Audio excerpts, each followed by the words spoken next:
And the brain's still the biggest mystery in the human body. All the science we have and everything, and I mean, look even too Alzheimer. I was gonna say this. The Alzheimer's and the dementia. But I did read an article recently that said there was a lot of promise. They are starting to look at it from a different way. They used to think it was plaque buildup. There's a theory that it's an autoimmune disease, and it's the body attacking itself, and the memories are locked away, and it's just the signals aren't getting through. I feel like there are a lot of different theories. I mean, a lot of people say there's a lot with sugar, and I feel like type 3 diabetes. Yes.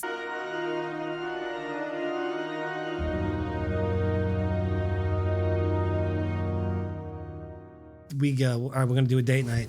And we dropped kids off at my parents' or my wife's parents. And it's like, there's nothing in the house. It's like, when you shut the oven fan off and you're like, oh. Right. And then like a psycho, an hour goes by, you're like, I missed them. It's just like, it's like being like, a parent is being bipolar. There's just no... because you really don't want them there, and then all of a sudden you're like, it's really kind of weird. Yeah, is there anything worse than like screaming at your kid and then like literally they walk away and you're like, oh, I'm the worst. I'm such a garbage parent. And it's just like, like there's no satisfying that. It's How many kids do you have? 2. I have 3. I should say 3. I have a stepson that's 25. I have a son that's 21, and then a daughter who is 18. Wow. Yeah. They're all in college? Max and Max and Olivia are both in Indiana University. Olivia is a freshman and Max is a junior. Wow. Except he's doing an internship in DC this semester, working for the Department of Justice. Whoa. I know. And the talk... Wrap it up. Mom... Well, no, it's so... I go, Max, tell me, like, what you, like, started to do. He's like, I can't. I go, why? Classified. He's like, right. I'm like, I go, now it's all classified. He's like, Mom, there's, like, money laundering. Like, some kind of case. Like, I'm like, all right. Yeah. It's so funny. I had a friend who worked for the Department of Defense, and you could never talk to her about anything. Like, she couldn't say anything about her job. Nothing. I mean, my son, I feel like, wants to do, like, that's one part of... You got to get him lick it up. He wants to do, like, it's just... I'm like, we if you want to work for the CIA, I may never, it was like, he loved Homeland. I'm like, I may never see you again. Yeah. I got a friend, too. I think he's got, like, low-level classified clearance, but he works on, like, the Reapers and the Predator drones. Mm-hmm. And, like, I find it to be, like, a super interesting topic. I was always like a fanboy of planes and aviation. So when I try to talk to him, he always shuts me down. I'm just like, dude, I'm not asking for the nuclear football codes, dude. Give me something. Give me something. What color are they? Yeah. Anything. Are they really like, can you really see them in the sky?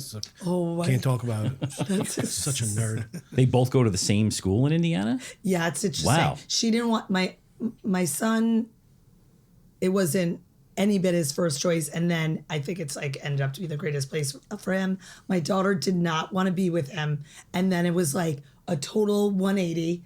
Went there, fell in love with it, and now it was like her first semester. I felt like a lot of times she was bothering him. Wow. More in, I mean, she's got her own mind.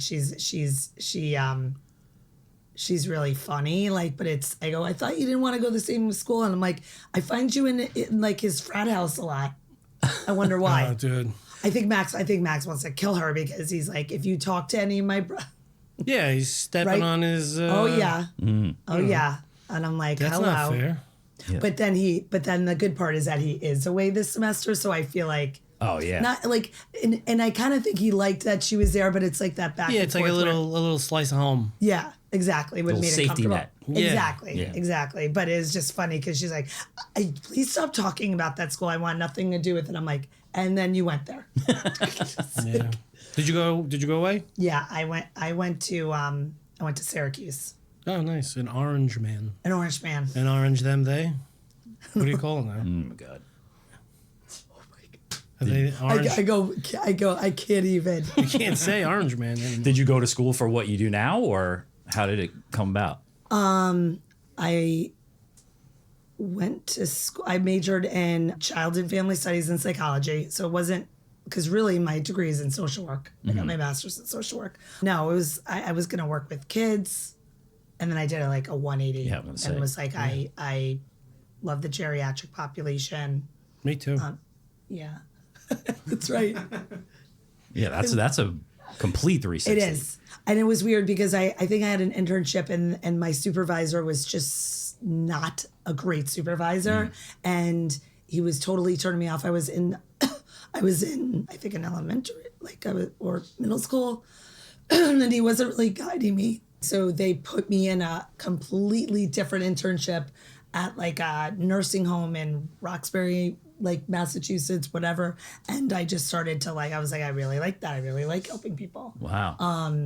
And it was inpatient geriatric psychiatric floor. And I just was like, oh wait, I definitely like this. I want to do more. The geriatric psychiatry, like that's Yeah. The psych inpatient. floors in general scare me. That Oh yeah. that glazed over Yeah. look frightens me. And it's like, sometimes it happens to you like not from birth. Right. You could just be normal and just one bad day away from Oh, I being could tell you locked up. stories. I mean that there was not in that particular spot, but there was another internship that I had that we would take care of people that should have been institutionalized and were out in the community, and you were kind of guiding them in their life, like helping them go to the grocery store and Right. things like that. And this guy that had went to Harvard had a complete break and was fine, and then all of a sudden had what they called a break, and he had complete schizophrenia. He was out of his mind. Dude, there was an HBO documentary I watched when I was probably like, I want to say 17, 18 years old. And there was this kid who was complete schizophrenic. And like what these poor parents had to go through every night. They had, every drawer was locked up, no access to sharps at all. And it was like one of the voices in her head's name was Wednesday. And she was like, Wednesday wants me to get a knife and plunge it through Dad's chest. She's like, I just can't. I know I'm not supposed to, but like, they just won't leave me alone. And I remember being like, oh my God. Like, Takes a special person to like support. I think that. you have to institutionalize somebody like that. Honestly, like they're a danger to you, the rest of your family, and the community at large. In reality, I know that may sound harsh, but like, if that need person follows through on those thoughts, it eventually it could lead to the murder of your whole entire family. Yeah. It may be harsh, but like sometimes that's literally what people need. Yeah. Right, because that is a big deal. And this particular guy, when I was going to his apartment to help him do something with his finances, whatever, and he chased me out of the apartment building into the streets of Cambridge. I was running.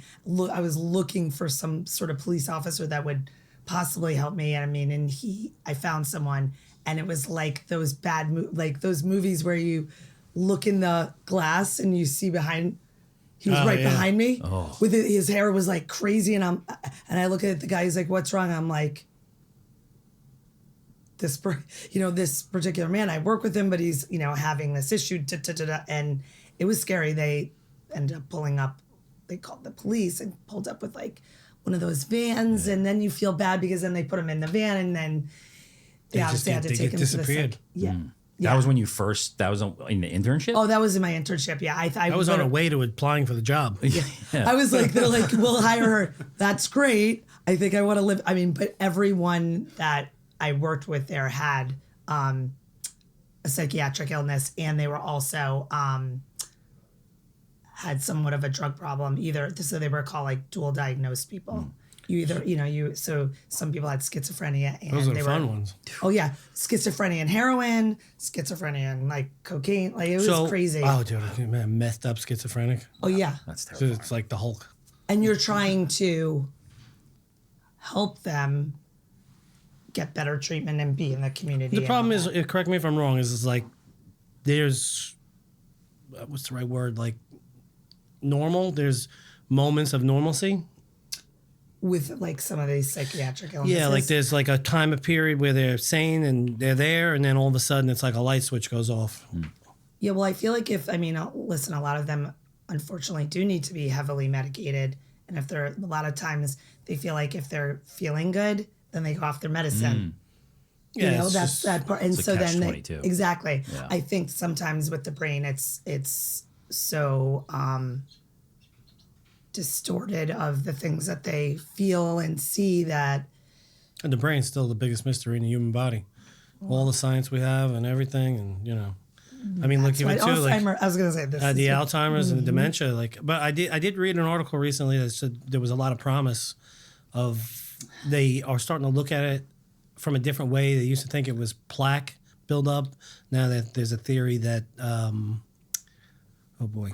there's a theory that it's an autoimmune disease, and it's the body attacking itself, and it's the memories are locked away, and it's just the signals aren't getting through.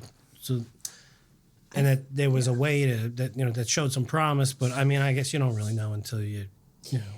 Well, I mean, the one thing, I mean, a lot of times with our organization, I mean, regardless of the programs and services, but I feel like we do hear a lot of the research, even though we're not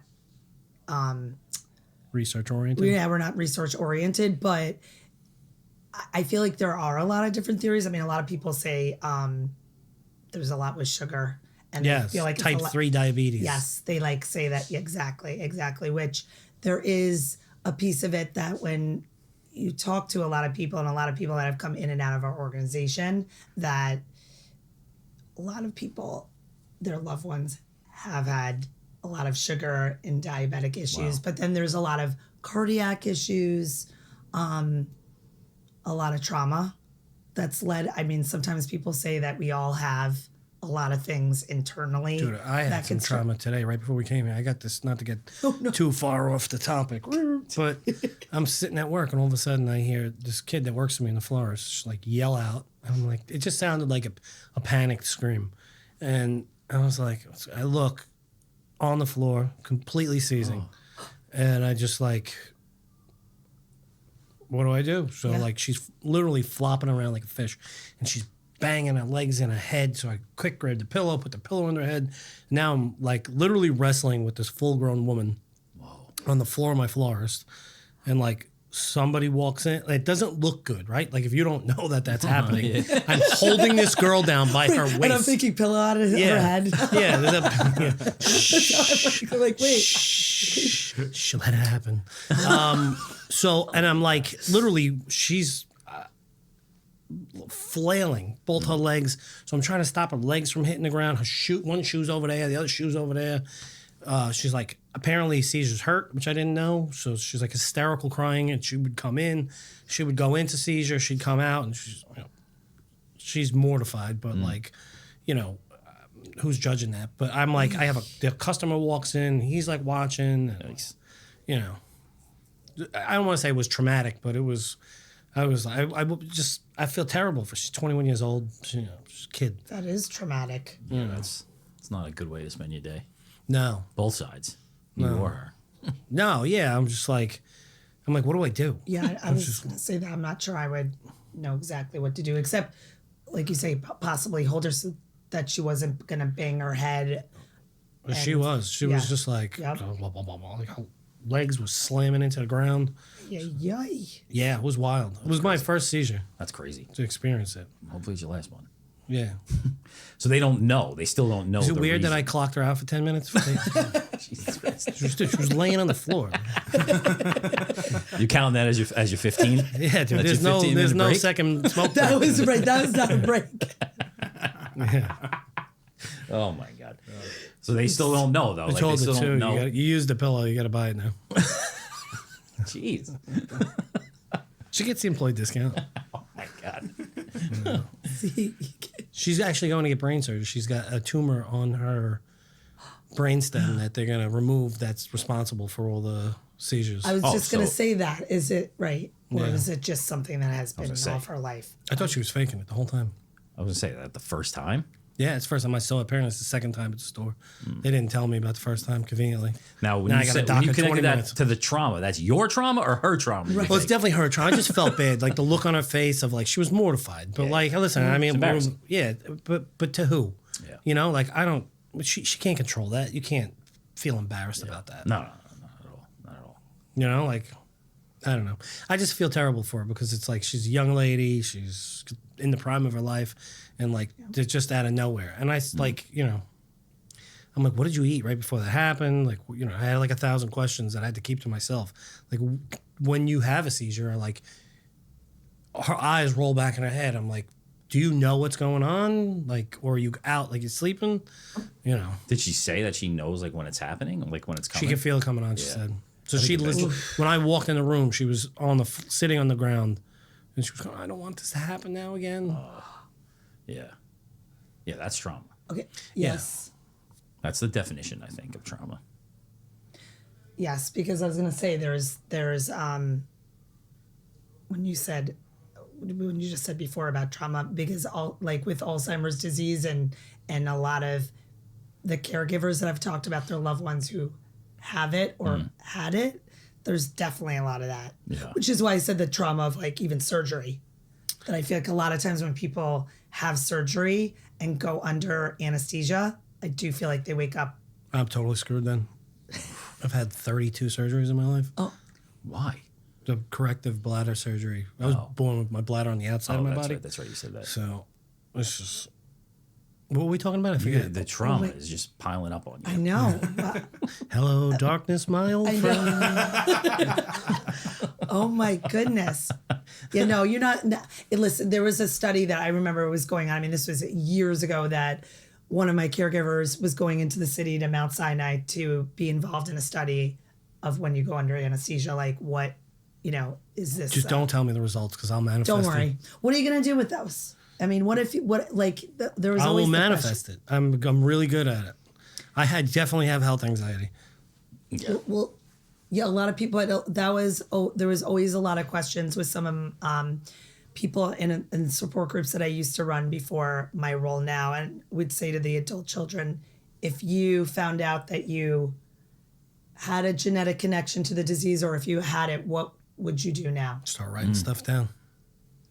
I feel like it's interesting. How Is there an avenue for like, so the disease itself is insidious, right? Like, I mean, everybody knows somebody directly or indirectly, and like the person becomes a shell of themselves, and it's really just horrendous to see. It's right up there with like Lou Gehrig's, like, you know, there's that Satan's trifecta of diseases. Is there any support for not necessarily the families, but the people who work for you and deal with that day? And because it's exhausting. There's no ifs, ands, or buts about it. And like the mental stress that has on people, I mean, you're only human, right? Is there an outlet for your caregivers? Mm-hmm. So besides alcohol? No, but at our organization, we deal with the caregivers and the individuals who are diagnosed. So we do have a lot of support groups for them so they can have relief.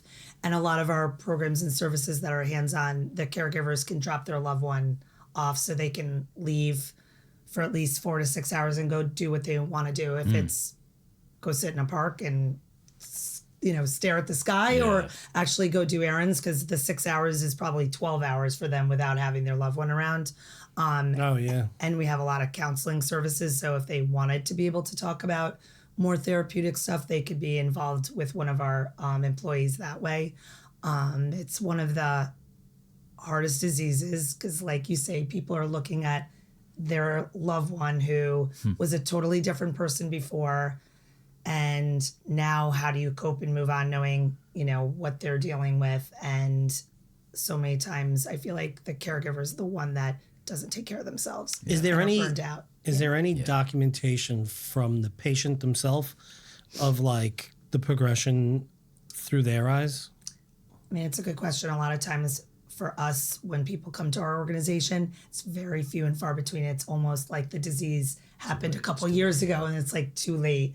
We've had we've had a handful of people that can be able to describe what they feel, which is really, you know, difficult because it seems in the later stages like terror is what it is. Right. And even though it might still be in the earlier stages, people start having symptoms and they think it's my personality is different or I think numbers was a big thing. Yes. Like people just feel like they're getting older. Yes. And they're like, okay, it's not a big deal. And their loved one might also say, or like not cover up for them, but say it starts at 44. Stop. Well, I did have someone that once that when I first started, that was 39. No joke. So my But it sister was had a his friend who family. just passed away. So I was under the impression that you could not get Alzheimer's, or is it Alzheimer's or how do you say it properly? Alzheimer's. Alzheimer's. Yeah. So I was told in college that you cannot be diagnosed with Alzheimer's before the age of 70, and it was highly likely that it was Creutzfeldt-Jacobs disease before that, which is The mad cow disease. yeah. Is that true? No, because I feel like people didn't know as much back then, and they would say a lot of different things, and just like you said, yeah, they're not going to be diagnosed till they're 70. When people are now aware that when symptoms like these are occurring, it's not just the, one thing that people always say about the misconceptions of Alzheimer's and dementia, that it's not all about the memory. It's behaviors and personality changes that people really forget. So, so many people will make that joke, oh, I just forgot where my car is. And it's just not I actually about had to that. stop myself from saying it because I would say it all the time. Like, I can't remember shit anymore. I'm definitely getting it. And like, I don't want it to manifest. Yeah. I think I've said it on here a bunch of times. Yeah. Well, but the people are living longer because we're curing other I know diseases. it's bullshit, right? And they're not obviously still cured. Exactly. They haven't, we just discussed this before. We've made strides, but we don't have a cure for this disease. So What are the strides? Is it just like in general care? Is there, like, it seems like we've had this conversation literally like every time we get together, is like all healthcare is responsive. Is there preventative care for the disease? I think that people now and doctors are looking out for other symptoms. So it's not when someone comes in that, oh no, that looks like that's depression, or it looks like it's ADD, what you're having because of, the symptoms that you're discussing. Now I feel like even if it's a younger person, that they take it seriously and can start to do testing, if it's cognitive testing or actually getting like a PET scan or a CAT scan of their brain, and, really doing some more thorough testing with the individual. But I mean, when someone has Alzheimer's, it really is until they die that they get a brain autopsy, and you'll know 100% if they have Alzheimer's. But you don't. That's interesting. There's no way to actually. I mean, you get to diagnosed, be but 100% sure, right? Like all the other testing, you could be very sure, but that's the 100%. This is going to be a really weird question. Yeah. Is there like a high rate of suicide in that community? I don't think that's a weird question. I don't feel like I would say I think it's totally common, but then all of you have heard about some of the actors and actresses just because of Hollywood, and you hear about people with the dementias. Robin Williams. Oh my God, I was going to say Robin Williams. I was like losing his last name. Yeah, Robin Williams, and then Bruce Willis with his issues and his aphasia, which he isn't, able to talk. He's pretty much like locked in. Yeah. But Robin Williams, I do want, like, you kind of wonder how, like, what, not that anything happened, but what was he getting there? Yeah.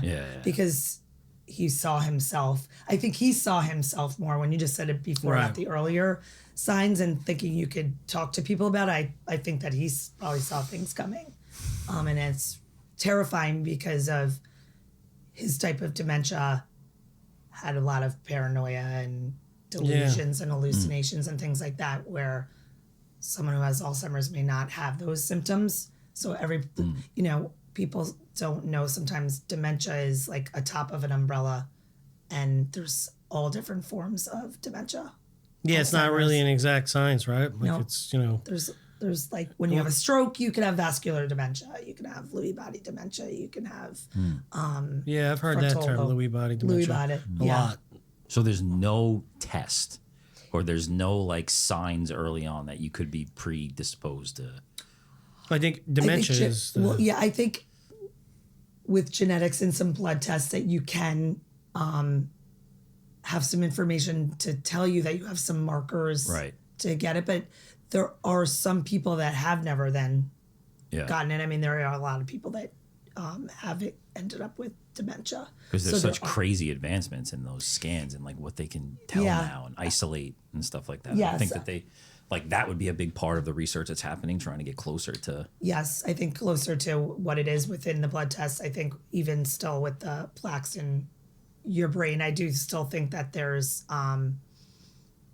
times where people have said that the amounts of amyloid plaque in your brain and what's happening. But I do think that a lot of times people may suppress a lot that goes on in your system, and then I do think stress and trauma and other things like bring it out. I mean, it's weird to say, but just watching so many different I don't think families it's weird. I think stress is the the main cause of a lot of disease and inflammation, and I think that it's kind of cliche at this point, but if you don't take care of yourself, like it's inevitable. Right, and a lot of times. I don't know if you both have heard of this either, but your hearing has a major part with your brain. So What's that? Your hearing. Exactly. There you go. If you are having problems hearing and you're not being able to use your brain to hear, the two are The connection. The neural pathways. Mm-hmm. Yeah, I don't know. It's all doom and gloom. It's just like that's one of the worst ones, though. Yeah. That's like I was a kid. Fear that you have that like Yeah. because it's like that's who you are. Yes. Your whole personality is just gone. When I was a kid, my dad used to work for this oil company. It was Morania Oil. They're on Jerusalem Avenue between like Newbridge and Belmore over there. And there was a lady, I guess they bought the house from, who had Alzheimer's and would like occasionally show up because it used to be her house. And I was a kid and I didn't know I wasn't supposed to like open the door. And she like came in and it was like a whole big to do and like she was looking for her kids and obviously nobody was there. And I still to this day remember that. I like remember the what she was wearing. She looked, disheveled and,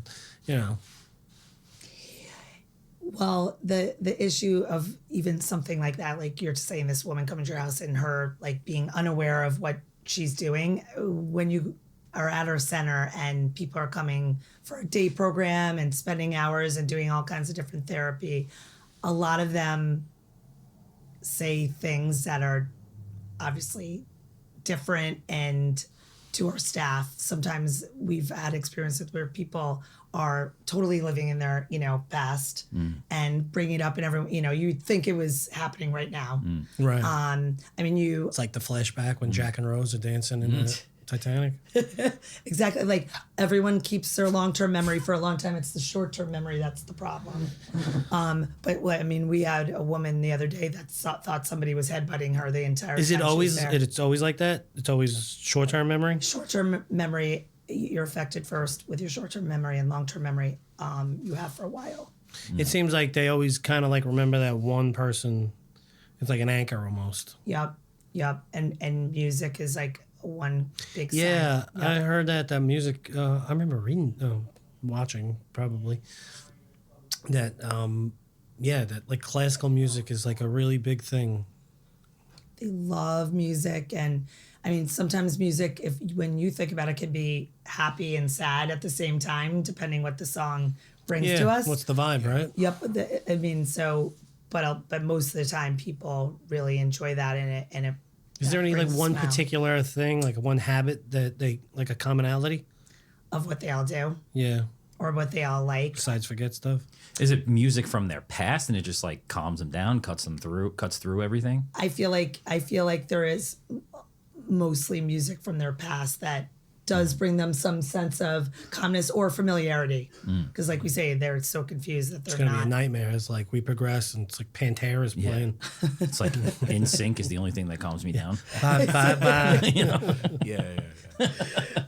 So is that one of like the support like therapies for? Yeah. Yeah. Music therapy is very common. Yep. Music therapy, art therapy, because you can express so much The regardless. ability to lose your like motor skills too, right? So that keeps them going. Yeah. Well, your brain is your biggest muscle in your body. So your brain is always like I'm moving my hand. My brain is telling me to move my hand and all that, like the whole time in your whole body. And as your brain shrinks with the disease, then it's not sending the signals it needs to for the rest of your body.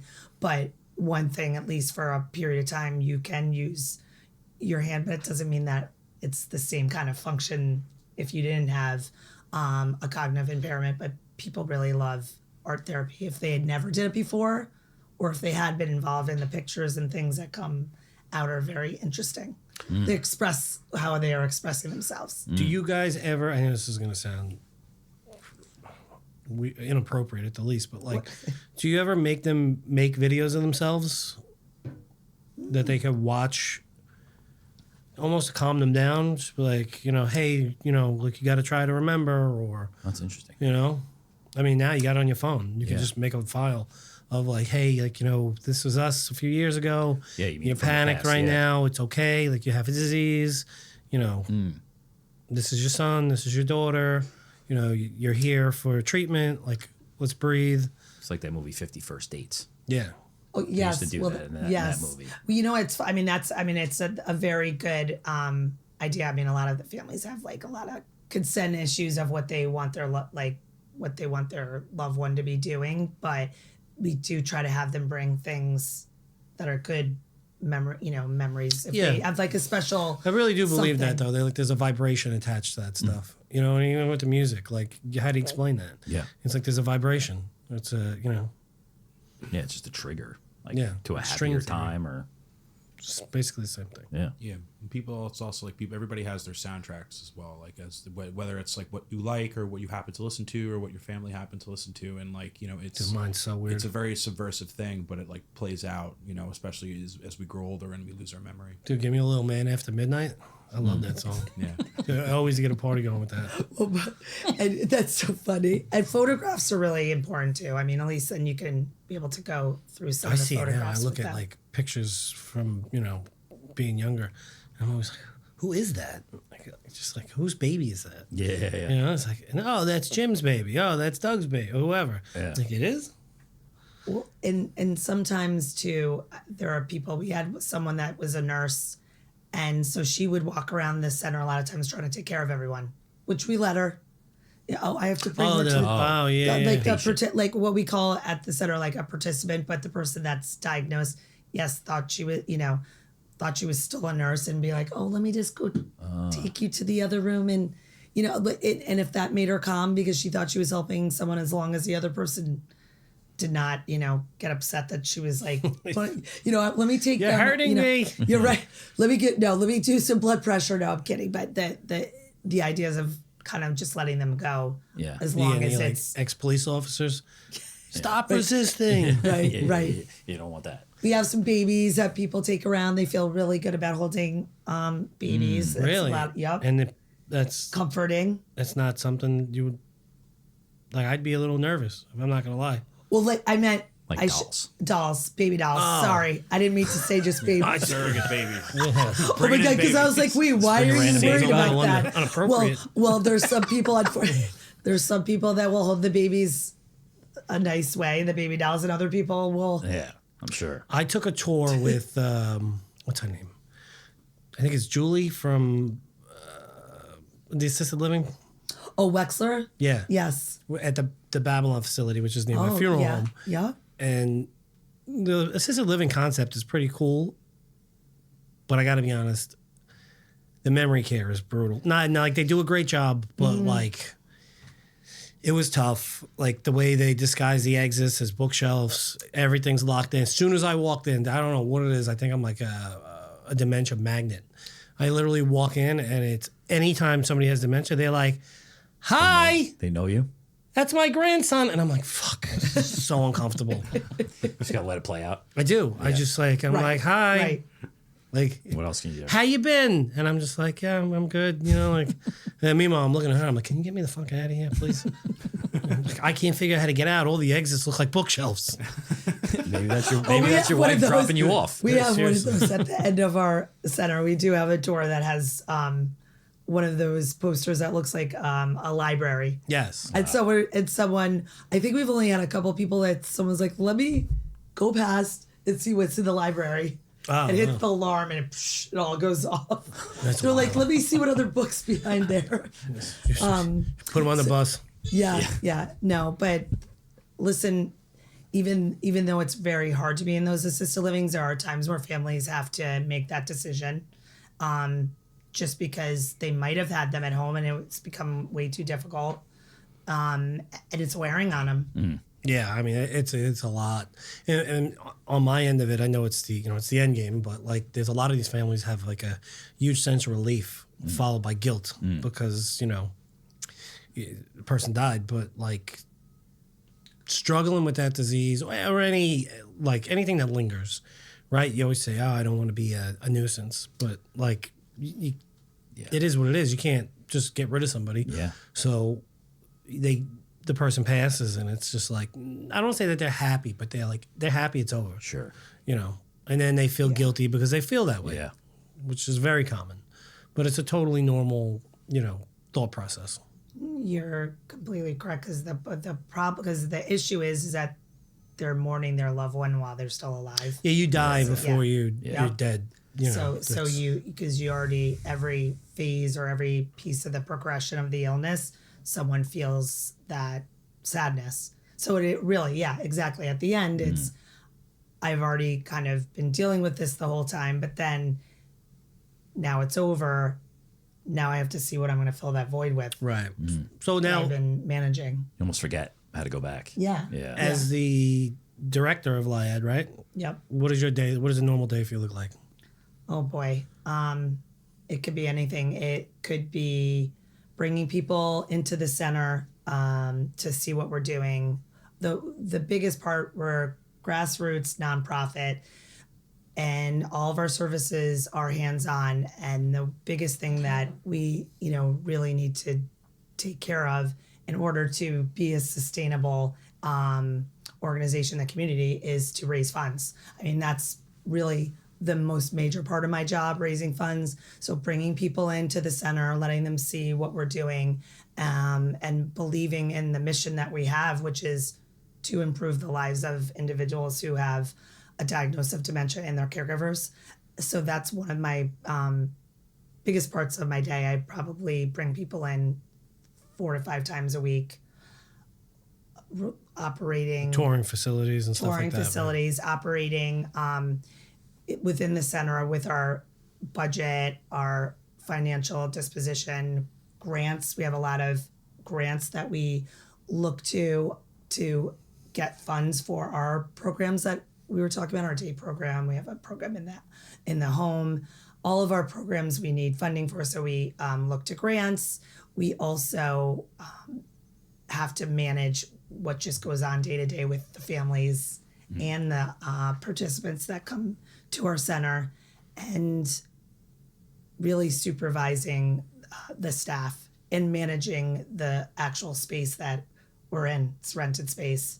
So there's always stuff that comes up like... Well, you got to have some number on rent. I've been there. I've toured it. Yes. It's a big facility. Yes, it is. I mean, Does government pick any of that up? we do have some government money, but right now I have no idea. I was just reading again about it. So a lot of the funds are... You got to watch that kid of yours. He might be looking at you.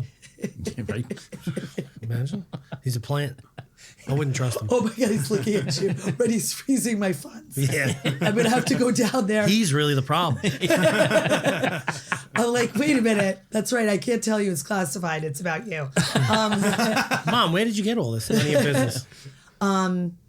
But I feel like the most important takeaway for people to know when they're also connected and have someone they love who has the disease, or know someone, that they should be coming to places like ours to get...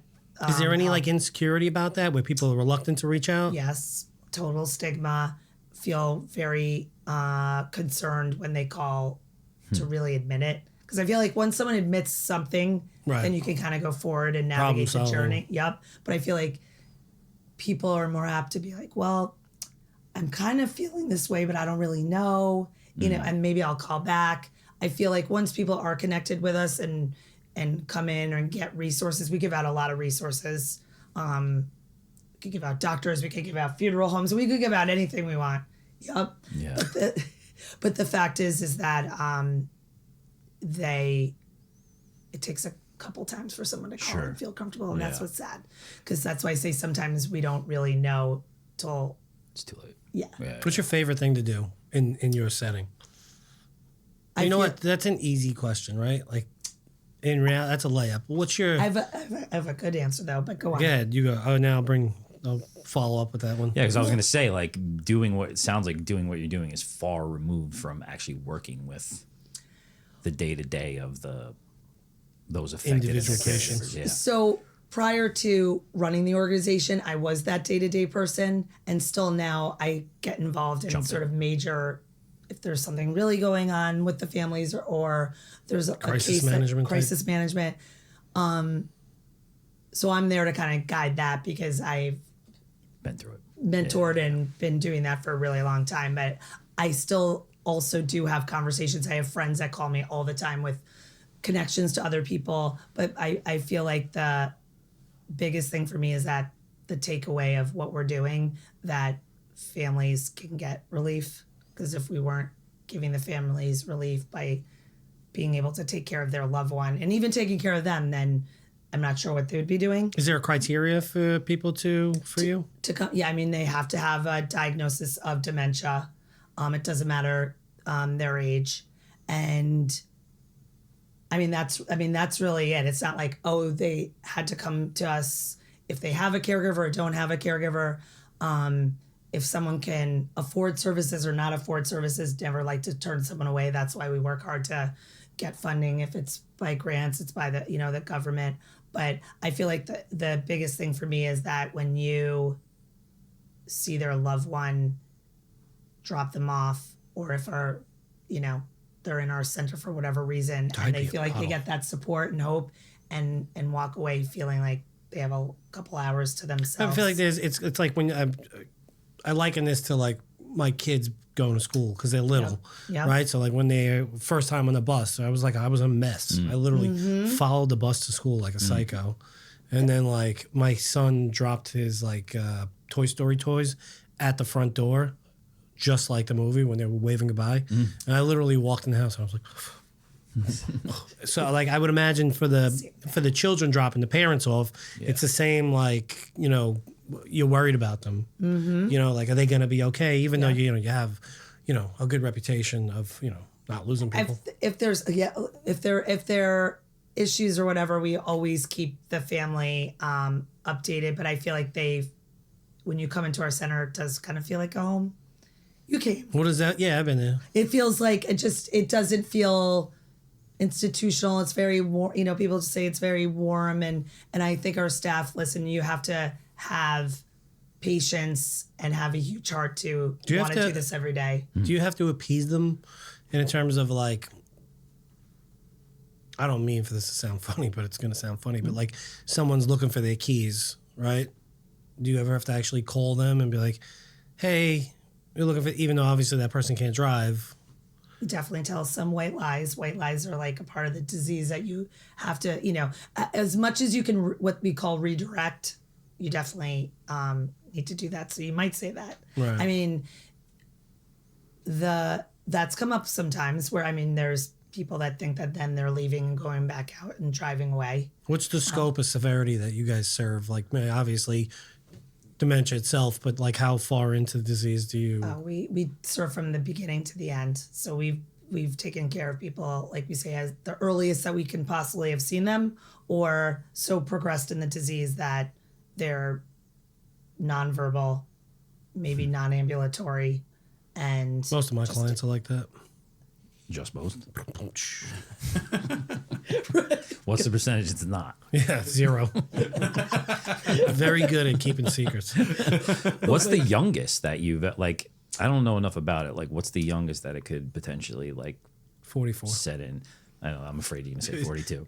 Well, that the one particular person that I had met, they ended up not coming to our center. This was years ago. I've been doing this a very long time. He was 39, but he had an aunt that was 42. He had my sister's friend. She recently passed away, and she's like 37, 6, somewhere in there. Like That, like I said Yes. before, like I always was under the impression that you couldn't be diagnosed with it before 70. And then I was like, that doesn't sound right. And And I think it's because people didn't know better. I don't think it's typical. Look, it's definitely not typical that people are that young, but it's definitely being diagnosed like at an earlier age than we ever have had. is Long Island have a high population? Yes. Is it Yes. maybe Nassau and environmental? Suffolk. That part I don't know, but Like Nassau the and Suffolk have a Bethpage plume? high prevalence. What did you say? Like the Bethpage plume, like the cancer water? Like, The Montauk Monster. yeah. Something like Is that. it true that there's a high I don't prevalence know. in Sayville? What's that? Oh, stop. I was gonna say, Stop. wait, but there is a Guys who high cross their leg. prevalence in Nassau and Suffolk. Yeah. Well, I mean, anywhere there's In the going to last 2 be years, a lot of studies. big population, Yeah, that's there's going to be more of it. But like I always wonder, could it be environmental? You know, like Oh, I definitely think if you really get the history of people when they come in, there's a lot of people that had connections that were scientists, working in labs with a lot of chemicals, things like that. When you think about different jobs that are or occupations out there, I don't know. I mean, I don't know. I mean, like we say, if I knew 100%, we'd probably then be able to have a cure and I would be out of a job, which then, I'd like to be. yeah, I mean that's one of the the good things. Yeah, but it's I think there's a lot of things that people could ingest or be in the environment. I really that could- so I by no means am I a scientist, but I Yeah. really the type 3 diabetes thing Yep. really makes a lot of sense to me. It really does. and it makes a lot of sense to me too, because I think that we all know that sugar is not great anyhow, but the fact that it has something to do with dementia, Alzheimer's disease, and all that does make a lot of sense. And that's definitely been one of those diagnoses that has come along with Alzheimer's when you've taken people's information, like when they come in as an intake. Right. It's people say that all the time. What should I eat, or should I exercise? And I think what, real food is become an issue in this country. Yeah. Make fun of him all you want, but like I think that Bobby Kennedy, right? Yeah, is really onto something as far as like the amount of shit that goes in our food Oh, yeah. all across the board. It's chemicals. Yeah, it's just for European countries to eat the way they eat and have way lower like morbidity rates. Like, I mean, how are we not caught on to that? Yeah. Oh yeah. yeah, I all this forgot stuff. the name because they were saying that you're right. Well, I forgot they talk about something the zone or the blue. Blue zones. Yeah. The blues. Yep, I think that's true. And Yeah, because their diets aren't really necessarily great diets. Like there's places that have look at like the Mediterranean diet. Yep. Dude, that's high fat meats, cheeses, nuts, oils, like everything you were taught about the food pyramid in reality is bullshit. It was all funded by The grain industry. high fat diets are bad for you. It's like, yeah, of course, like if you're eating hunks of fat, Right. it's not good for you. right. However, if you're eating like a high quality, fat that like an avocado, that's so it's high in fat, but it's a good fat. Yep. Listen, and in reality too, all things in moderation. Sure. Yeah. Well, even like I went to Italy 2 years ago, and and just eating, I felt like I was able to eat like so much more, and like there were so many more like servings and courses and stuff, and like I felt within the course of a week my whole body changed completely. And then I came back to America and then started eating the American food, and it's like, oh yep, the food depression started again. Start having your monsters again, and that was Yeah, it. yeah. That was the end of it. Yeah, I can hear my heart beating in my ears. Yeah, no shit. Just had 3,000 milligrams of caffeine. Have you seen a change or an uptick in the numbers post-COVID? Yes. Because someone asked me that the other day too, because they said, did you see a lot more people? People were home for, a very long time without being able to leave their house. So they were with their loved ones so much longer, noticing so many more things that you weren't, because we all live such, really kind of busy lives. There was a lot of people that came out of COVID, even, of course, showing up at our door, people having, thinking it's, depression, and it being a lot of cognitive Being issues, stuck home and you Yes. too drive you nuts. which is what was really sad. And feeling after COVID, the only rewarding part is that when we were open again, because we had to close down, that people could get help. Because if you're this is a 24-hour disease that you're possibly hearing someone repeat things over and over, be confused, judgment, all of these things, and to be stuck in your house and not being able to leave was really hard. When you get diagnosed with that, is it a death sentence? People say that it is. It isn't. People should, just because you got diagnosed does not mean your life is over. There's so much things that you could still do, activities, like we say, all the different therapies that we were talking about that even happen at the center, keeping your mind stimulated, that walking, doing the physical exercise, all those things are super important. And people always say that. There's a lot of people that walk out of some doctor's offices and don't get that feeling like, what else am I going to do? Yeah. Is it like, It shouldn't be that way. what's the average like from diagnosis to death?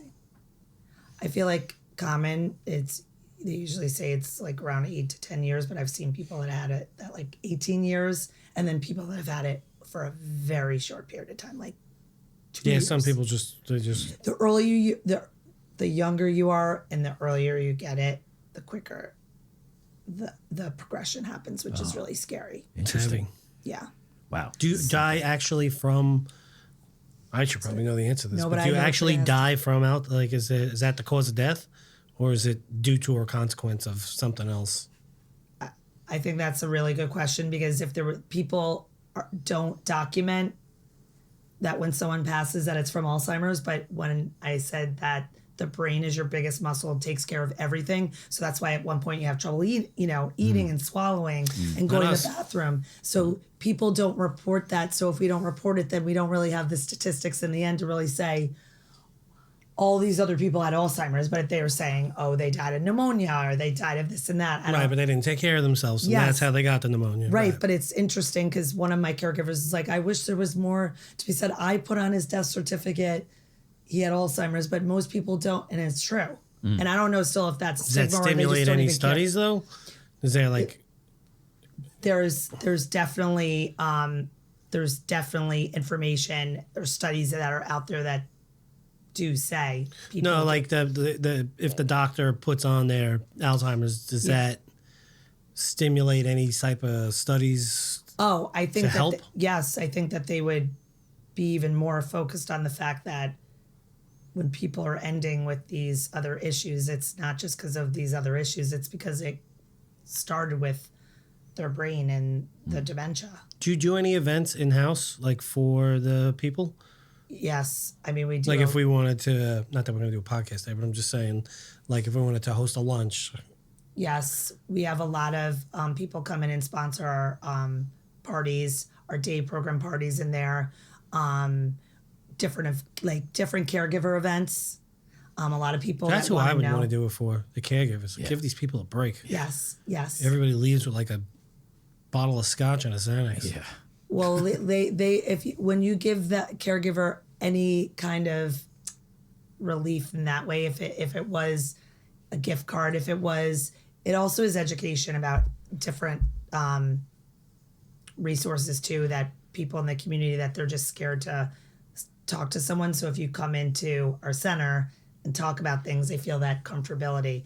But we do, a lot of people sponsor events in-house, and we, outside of the center, have fundraising events, a few a year that we raise funds, and it's fun, and it's networking, and also just raising awareness. Have you seen the show Landman? No. Anybody? Heard So of it. one of the episodes, the wife of Billy Bob Thornton in the show she's wild. She's a firecracker.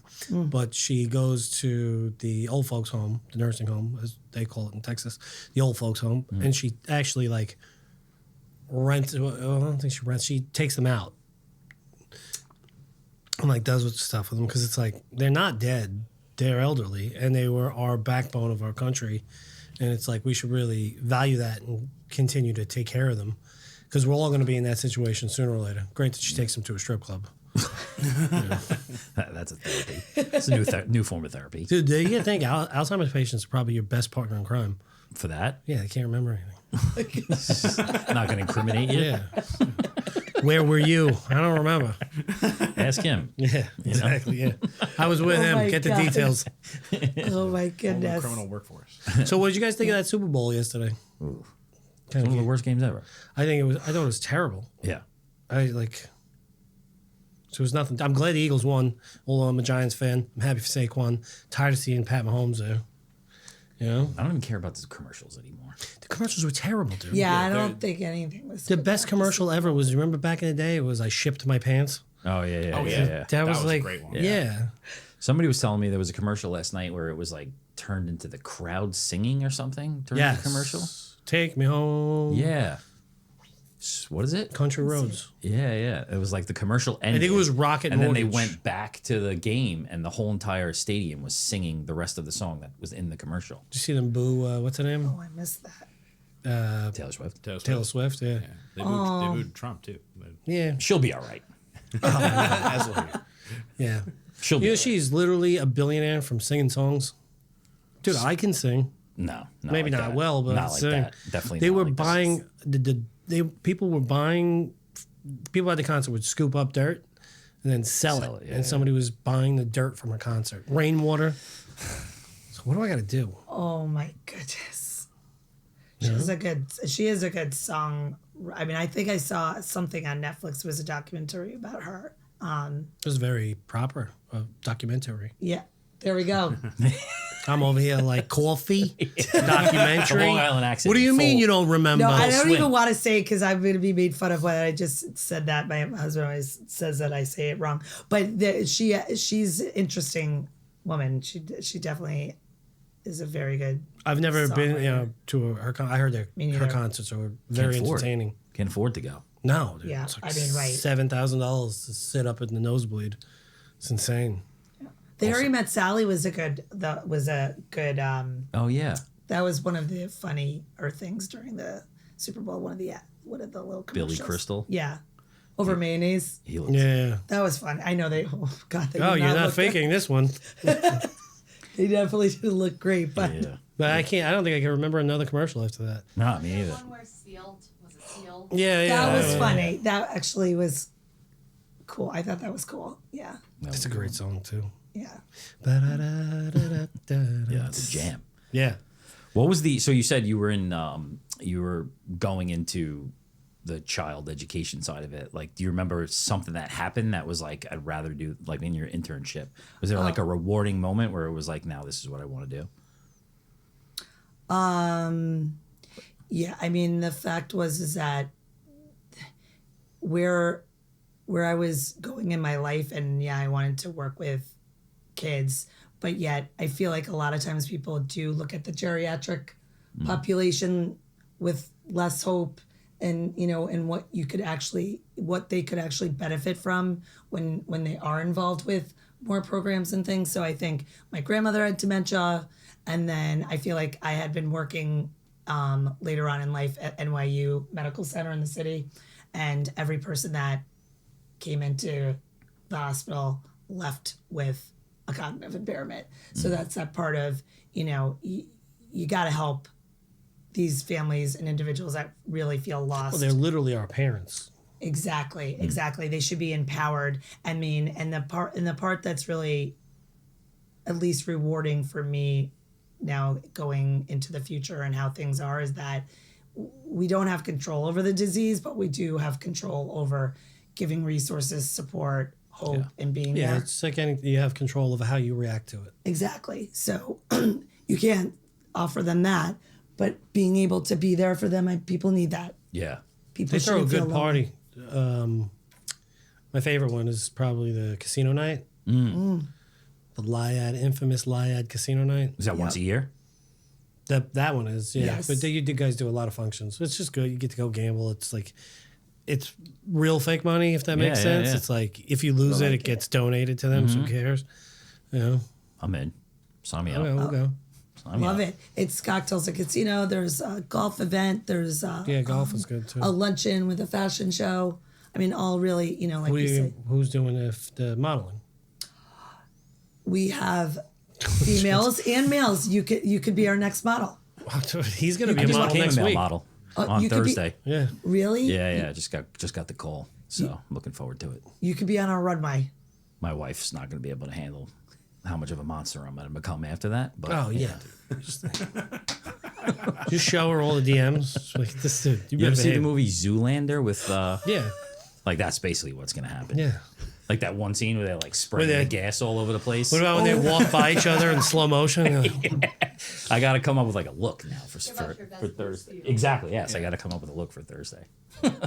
Oh my god. I would that's go like hysterical. lumberjack Yeah. overalls, but nothing on underneath them. I haven't gotten like the call sheet yet for like what I have to wear. Like they're like keep saying this term like call sheet. Like I know what that means, but I'm think You that's do the what's same on thing there. to all our guests. I go, yeah, I'm gonna have my producer reach out to you. Meanwhile, I'm like, hey John, do me a favor. It just sounds so great. You know what I mean? Yeah, exactly. You just got to talk the talk. This guy's just like, this guy keeps sending me fucking people. I gotta do his job. That is funny. Yeah, it's Good it's for listen. You put it like we've said it before. You get a show, people think you're the expert. Think about it. Like you tune into the news every day to find out what the weather is, and that fucking guy is wrong 50% of the time. Yeah. Yep. Yeah, but you still tune in because he's got a platform. That's you now. That's me. Except I'm not wrong. 100%. Yeah. Have you seen an increase in like people coming through your spot, like dementia and Alzheimer's? Well, they're or- all dead, so I wouldn't know. You wouldn't know, but come on. No, And people aren't putting on the, The death concierge, certificate. the concierge service that you provide. so you what I gotta know. have, I see it. Believe it. So no, I don't see a spike in it, but like what I do see is dealing with the spouse who's got a touch of dementia is very, very delicate and it's very difficult. So like like I joke around, we have fun, but like at work, it's like Jekyll and Hyde. You'd be like, this is the same fucking guy. Right. Part of the reason you pay the funeral director is like I hold your hand the entire way through, but it's difficult to deal with people who have the early onset of dementia. They're very moody. I don't know if you find that, but on my end, I understand that they lost a loved one, that they're going to react really one of two ways. They're going to be okay or they're not. Very rarely do I get the okay version of it. I get a lot of people that shut down Yeah. that have that. Well, plus just the stress of the situation itself on top of having. They to deal seem with. to. I had one recently. We talked about the rabbit. That guy, when he found out his wife died, he died like less than a month. I think it was probably 2 weeks later. He passed away. But it's tough. So we always ask, well, I guess because it's a weird question to ask, but we ask them, have you thought about your own demise and what you would want for your own funeral, especially being somebody who networks so much? Like your funeral is going to be a nightmare to do because there's going to be like 2,000 people, Multiple rooms, multiple facilities. facilities. What would I? What do you want for your own funeral? What would you want? Would you want a viewing? Would you, stick to your faith? I'd want people to be telling very good stories about me. It could be funny stories. It could be entertaining stories. I would definitely feel like my funeral service, I would not want it to be. I'm Jewish, but it doesn't have to be about my faith. It just has to be about who I am and how like people felt like encountering. Like meeting me, Yeah. and what their takeaway was. I want it to be a happy place. So I actually happen to have the formula for this. I don't know if you know, but I actually put the fun in funeral. You would be my connection because we MC. need the F. Yep, The we MC. need the F in funeral. That's it. Yeah. Does the staff there go to the people's like when they pass away? Like there's that connection. Yeah. Yeah. Because people can come at least 2 to 3 times a week just to even the program in the center, and you get very close. And I think that's the part that's very difficult for staff because they really become part of your family and you want to take care of them. So people do attend funerals. Some people, obviously, in the end, if it's too difficult, then they don't. But they want to continue to let the family know that we're here for them. Well, who do you people get closer to, with the actual family or the patient? Both. I feel like they'll see the family if the family's picking them up. The staff will interact with them, but then obviously most of the day is spent with their loved one. So I feel like it's both, just because we do both. If we didn't really see the caregiver, but some of the caregiver programs, then they're in the center at different times, so you're like passing them. But I think a lot of times you get and gain a lot of information from the caregiver that they could use at different points during their stay not like stay because they're not staying alive, but they'll learn a lot of things that they need to know about the person with dementia. Right. So it's like all of a sudden, if we'll be noticing the last couple of days they're crazy, might be helpful for then the caregiver will be like, wait, is this a urinary tract infection? Like, why are they, that happens a lot. Or they tried to open up the door and leave the center, and they're like, well, they've been doing that at home too. So we're like constant contact, which is a good part of our program, that we're all really connected. So how can people get in touch with you in terms of getting help and relief? You can either call us. Should I say the number? Sure. 516-767-6856, or you can go to our website, lidementia.org, and get connected that way too. All right. Thank you for coming. It's amazing work Yeah. you guys do. No, thank you for Really having is. me. I think it's important for people to know about the services and what's out there if they need it. Yeah, I think it's a crucial part of paying it back, forward. I don't know. Just help. There's help, Yeah. You don't have to do it alone. That's what I think, that no one has to navigate the journey by themselves. Yeah. Someone here to help them if they want that help. Well, it's a noble, great thing you're doing. You should be commended for it. Yeah, amazing.